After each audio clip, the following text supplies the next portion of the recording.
మరి కాసేపట్లో జీడిమెట్ల పారిశ్రామిక కారిడార్లో బీఆర్ఎస్ వర్కింగ్ ప్రెసిడెంట్ కేటీఆర్ పర్యటించనున్నారు. పూర్తిగా ఈ పారిశ్రామిక వాడల సంబంధించిన భూ కుంభకోణానికి సంబంధించి కాంగ్రెస్ ప్రభుత్వం చేస్తున్న దురాగతానికి ప్రజల్లో ఎండగట్టున్నారు. ప్రజాక్షేత్రంలోనే వారికి సంబంధించిన అన్యాయులకు ఏదైతే ఇది అప్పనంగా అప్పచెప్తున్న నేపథ్యంలో పూర్తిగా నిలదీయనున్నారు. మరి కాసేపట్లో ఇడికి బీఆర్ఎస్ వర్కింగ్ ప్రెసిడెంట్ కేటీఆర్ అన్నారు. ఖచ్చితంగా ఈ కుంభకోణానికి సంబంధించి దాదాపు 5 లక్షల కోట్ల కుంభకోణానికి కాంగ్రెస్ ప్రభుత్వం తెరదీసింది. ఇందులో ప్రధానంగా పారిశ్రామిక వాడలే లక్ష్యంగా కాంగ్రెస్ ప్రభుత్వం పోతుంది. ఎస్ఆర్ఓ రేటుకు 30% ఏదైతే రూపాయి వాల్యూ ఎస్ఆర్ఓలో రూపాయి వాల్యూ ఉంటే 30 పైసలకే వారి అన్యాయులకి ముఖ్య నేతలంతా కూడా అప్పచెప్తున్నారని చెప్పేసి కూడా ప్రధానంగా వాళ్ళ చర్చ జరుగుతుంది. ఈ చర్చకు సంబంధించి వాళ్ళ ఏదైతే ఈ కుంభకోణానికి సంబంధించి అనేక ఆరోపణలు వస్తున్నాయి. ముఖ్యులకు గంపగుత్తగా అప్పచెప్పేందుకే ఈ స్కీములు అని చెప్పేసి కూడా తెలుస్తుంది. అయితే ఈ మొత్తం వారి ముఖ్య నేతలకు సంబంధించిన అంశాలను ఇవాళ ప్రధాన చర్చగా చర్చ నడుస్తుంది. ప్రధానంగా ఈ కుంభకోణానికి సంబంధించిన అంశానికి సంబంధించి మరి మనతో మాట్లాడడానికి ఇక్కడ కుత్బుల్లాపూర్ ఎమ్మెల్యే ఉన్నారు. ఇది పూర్తిగా ప్రజలకి అంటే ముఖ్యంగా కార్మికులకి వ్యతిరేకమైనటువంటి నిర్ణయం ఇది. రెండోది, ఇంత విలువైన భూములని చాలా తక్కువ ధరకి దారాదత్తం చేసే ప్రయత్నం. ఎక్కడెక్కడైతే విలువైన భూములు ఉన్నాయో, ఇండస్ట్రియల్ ఏరియాల భూములు ఉన్నాయో, ఇంత విలువైన భూములని అంటే లక్ష రూపాయల గజం ఉన్న భూమిని కేవలము ఎస్ఆర్ఓ రేట్ పైన 30% అంటే 6,000 నుంచి 7,000 రూపాయలనే రెగ్యులరైజ్ చేసి మీరు వ్యాపారం చేసుకోండి అని చెప్పి ఇండస్ట్రియల్ ఉన్న భూములని మీరు వాడుకోండి అని చెప్పేసి ప్రభుత్వం ప్రోత్సహిస్తా ఉంది. ఎందుకు? వారికి వ్యాపార లావాదేవీలు చేసుకోవడానికి, వాళ్ళ డబ్బులు దండుకోవడానికి, డబ్బులను ఢిల్లీకి మూటలు మోయడానికి చేసే ప్రయత్నమే తప్ప ఇది ప్రజలకు ఉపయోగపడేది కాదు. ఈరోజు ఇంత పెద్ద ఇండస్ట్రియల్ ఎస్టేట్లో లక్షల మంది కార్మికులు పనిచేస్తా ఉన్నారు. కుత్బుల్లాపూర్ నియోజకవర్గంలో దాదాపు 1,200 ఎకరాలు ఉన్నాయి. మా కుత్బుల్లాపూర్ నియోజకవర్గంలోనే ఇంత విలువైన భూములు ఎందుకు ఇచ్చిండ్రు? ఆ రోజు కార్మికులకి పని దొరకాలా, ఉపాధి అవకాశాలు పెంచాలనే ఉద్దేశంతోనే. కాబట్టి పరిశ్రమలు మూతబడే ప్రమాదం మొదటి ఉంది. నడుస్తున్న అంటే ఈయన మూతబడే పరిశ్రమలకే అని చెప్పేసి కొత్తగా మాట్లాడుతున్నారు. నడుస్తున్న పరిశ్రమను కూడా అంటే సెక్యూరిటీ చేయడానికి ప్రయత్నం చేస్తారు జనరల్గా, అంతే కదా. కాబట్టి దీన్ని ఎక్కడ స్కామ్ అని స్పష్టంగా కనపడతా ఉందంటే, ఈ భూములని ఎప్పుడైతే నువ్వు మార్పిడి చేస్తున్నావో, ట్రాన్స్ఫర్మేషన్ చేస్తున్నావో, దాంట్లోనే కుంభకోణం దాగి ఉన్నది. కార్మికులు రోడ్డున పడతారు ఒకటి, మీరు వ్యాపారం చేస్తారు ఒకటి, ఇంకోటి విలువైన భూములు ఇవన్నీ కూడా 1,200 ఎకరాలు ఆ రోజుల్లో కుత్బుల్లాపూర్ నియోజకవర్గ పరిసర ప్రాంతాల్లో గాంధీనగర్, జీడిమెట్ల ఎందుకు ఇచ్చినారు? ఇక్కడ స్థానిక ప్రజానికానికి దేశవ్యాప్తంగా వచ్చి కూడా పని చేసుకుని ఇక్కడ వాళ్ళకి పని దొరకడానికి ఇచ్చినారు. ఇప్పుడు ఆ భూములు ప్రజా అవసరాలకి వాడాలి. నిజంగానే సెక్యూరిటీ అయితే ప్రభుత్వమే డబ్బులు ఇచ్చి వాపసు తీసుకుని ప్రజా అవసరాలు, ఇక్కడ జనాభా పెద్ద ఎత్తున లక్షల జనాభా అయిపోయినారు, ప్రజా అవసరాలకు ఇవ్వాలా. ఈరోజు పేదలకు ఇల్లు కట్టాలా. ఈరోజు కార్మికుడు రోడ్డున ఉండే కార్మికుడు డైలీ వేజ్ చేసుకునే ఇల్లు లేదు, భూమి లేదు. ఇల్లు కట్టిస్తామంటే భూమి లేకనే రింగ్ రోడ్లు కట్టించిన కేసీఆర్ గారు కుత్బుల్లాపూర్ నియోజకవర్గంలోనే దగ్గర 13,000 ఇల్లు కట్టించినాం. హైదరాబాద్ దగ్గర జాగా లేదంటే అక్కడ లాటరీస్ అక్కడ ఇచ్చినాం. ఇప్పుడు మళ్ళీ ఇల్లు కడదామంటే జాగాలు లేవు. మేము పేదలకు ఇల్లు కట్టిస్తాం, అప్పుడు మీ ఈ భూములను మాకు కేటాయించండి.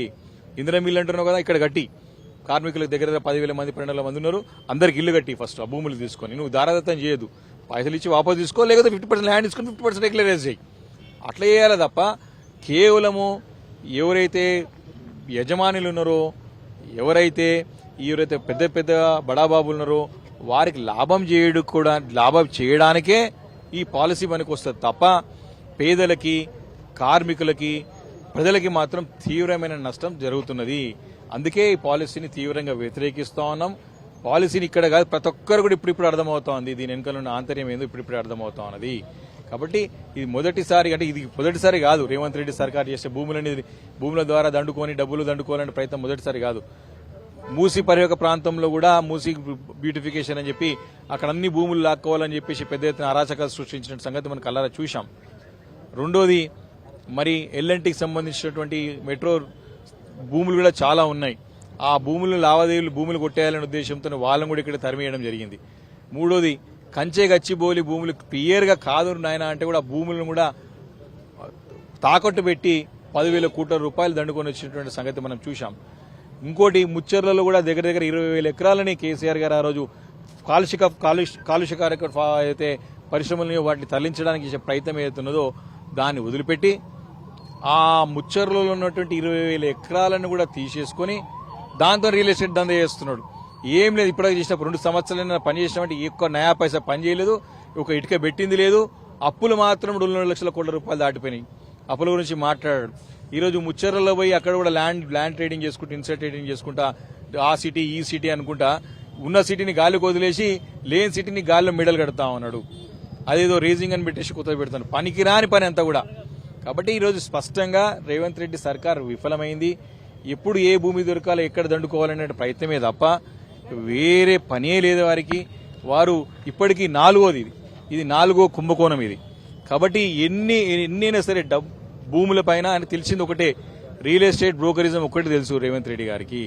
కాబట్టి ఎక్కడ విలువైన భూములున్నాయో భూములపైన కన్నేయడం, తద్వారా డబ్బులను ఏ రకంగా దానికి పొందడం, ఆ డబ్బులు ఏ రకంగా ఢిల్లీకి మోయడం ప్రజలందరూ గమనిస్తా ఉన్నారు. రాబోయే రోజుల్లో వారి గుణపాఠం తప్పదు. వారు చేసే ప్రయత్నాలు అన్ని కూడా విఫల ప్రయత్నాలే. ఆయన చేసింది ఏమి లేదు, ఆయనతో ఒరిగేది ఏమీ లేదు. రాష్ట్రంలో పరిపాలన గాలికి వదిలేసి మరి గాలి తిరుగుతా ఉన్నాడు. ఢిల్లీకి ఇప్పటికీ 70-80 సార్లు పోయినాడు, ఎన్నిసార్లు పోతాడో తెలియదు. కాబట్టి ఇవన్నీ కూడా ప్రజల గమనికలో ఉన్నాయి. గతంలో కేసీఆర్ గారి నాయకత్వంలో 10 సంవత్సరాలు మంచి పాలన, అన్ని వర్గాల ప్రజలు సంతోషంగా ఉండే. ఈ వర్గం ఆ వర్గం అని కాదు, కార్మికులు, కర్షకులు, మరి అందరు వ్యాపారస్తులు, ఉద్యోగస్తులు అందరూ సంతోషంగా ఉండే. కానీ ఈరోజు వీరి యొక్క నాయకత్వంలో అందరూ కూడా అన్ని రంగాలు కుదేలైపోయినాయి, ఇబ్బంది పడే పరిస్థితి స్పష్టంగా కనపడతా ఉంది. కాబట్టి అందులో భాగంగానే ఈరోజు పాలసీ తీసుకొచ్చి కూడా ప్రజా వ్యతిరేక విధానాలకి మరి ఒక రేవంత్ రెడ్డి గారు ముందుకెళ్తా ఉన్నారు.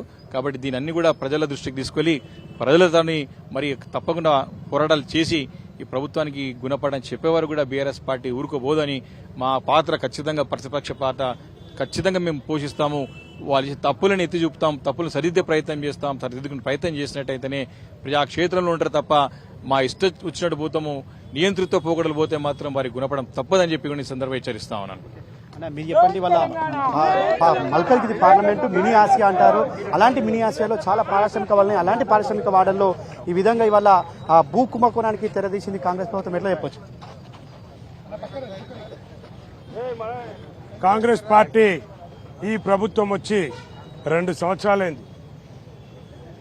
ఈ ప్రభుత్వం వచ్చిన తర్వాత మరి ప్రతి ఒక్కరు కూడా పరేషాన్లో ఉన్నారు. ఎవరికి వీళ్ళు చేసింది ఏం లేదు, ఏదో స్కీమ్లు అన్నారు, ఏమేమో మాయమాటలు చెప్పారు. ప్రజలను మోసం చేయడమే కాంగ్రెస్ పార్టీ ఉద్దేశం.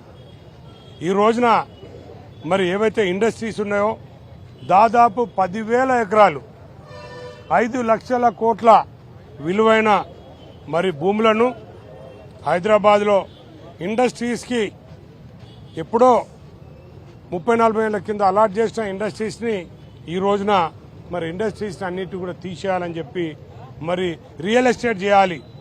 కాంగ్రెస్ పార్టీ వాళ్ళు, రేవంత్ రెడ్డి గారి అన్నదమ్ములు అందరు కూడా రియల్ ఎస్టేట్ చేయాలని చెప్పి మరి భూముల మీద కన్నుబడ్డది. మరి ఈ భూములు ఇచ్చిన ఉద్దేశం వేరు. 40 ఏళ్ల కింద ఎవరైతే మరి అన్ఎంప్లాయీస్ ఉంటారో, ఎవరైతే పేదలు ఉంటారో, ఎవరైతే ఇండస్ట్రీస్లలో పనిచేస్తారో వాళ్ళ గురించి అని చెప్పి ఇండస్ట్రీస్ పెట్టడం జరిగింది. మరి ఈ రోజున వాళ్ళందరినీ కూడా లక్షలాది మంది మరి వాళ్ళ ఎంప్లాయీస్ ఉన్నారు, లక్షలాది మంది పనిచేస్తున్నారు కంపెనీలల్లో. వాళ్ళందరినీ రోడ్డు మీద తీసుకొచ్చి వాళ్ళకి ఎంప్లాయ్మెంట్ అనేది తీసేసి ఈ భూములన్నింటినీ కూడా రియల్ ఎస్టేట్ చేసి వాళ్ళు కమిషన్ దండుకోవాలని చూస్తున్నారు. కాబట్టి మేము బీఆర్ఎస్ పార్టీ తరఫు నుంచి డిమాండ్ చేసేది ఒకటే, ఇప్పటికైనా ఏదైతే స్కీమ్ ఇది పెట్టినరో దీన్ని ఉపసంహరించుకోవాలి, లేకపోతే పెద్ద ఎత్తున మరి బీఆర్ఎస్ పార్టీ నుంచి వెళ్ళి మరి ఉద్యమాలు చేస్తారని చెప్పి నేను తెలియజేస్తున్నాను. ఎవరిని అడిగినా ఒకటే చెప్తారు, ఖచ్చితంగా ఈ పాలసీ వెనుక అంతర్యం అంతా కూడా రియల్ ఎస్టేట్ బ్రోకరిజం చేయడమే తప్ప ఇంకోటి కాదు.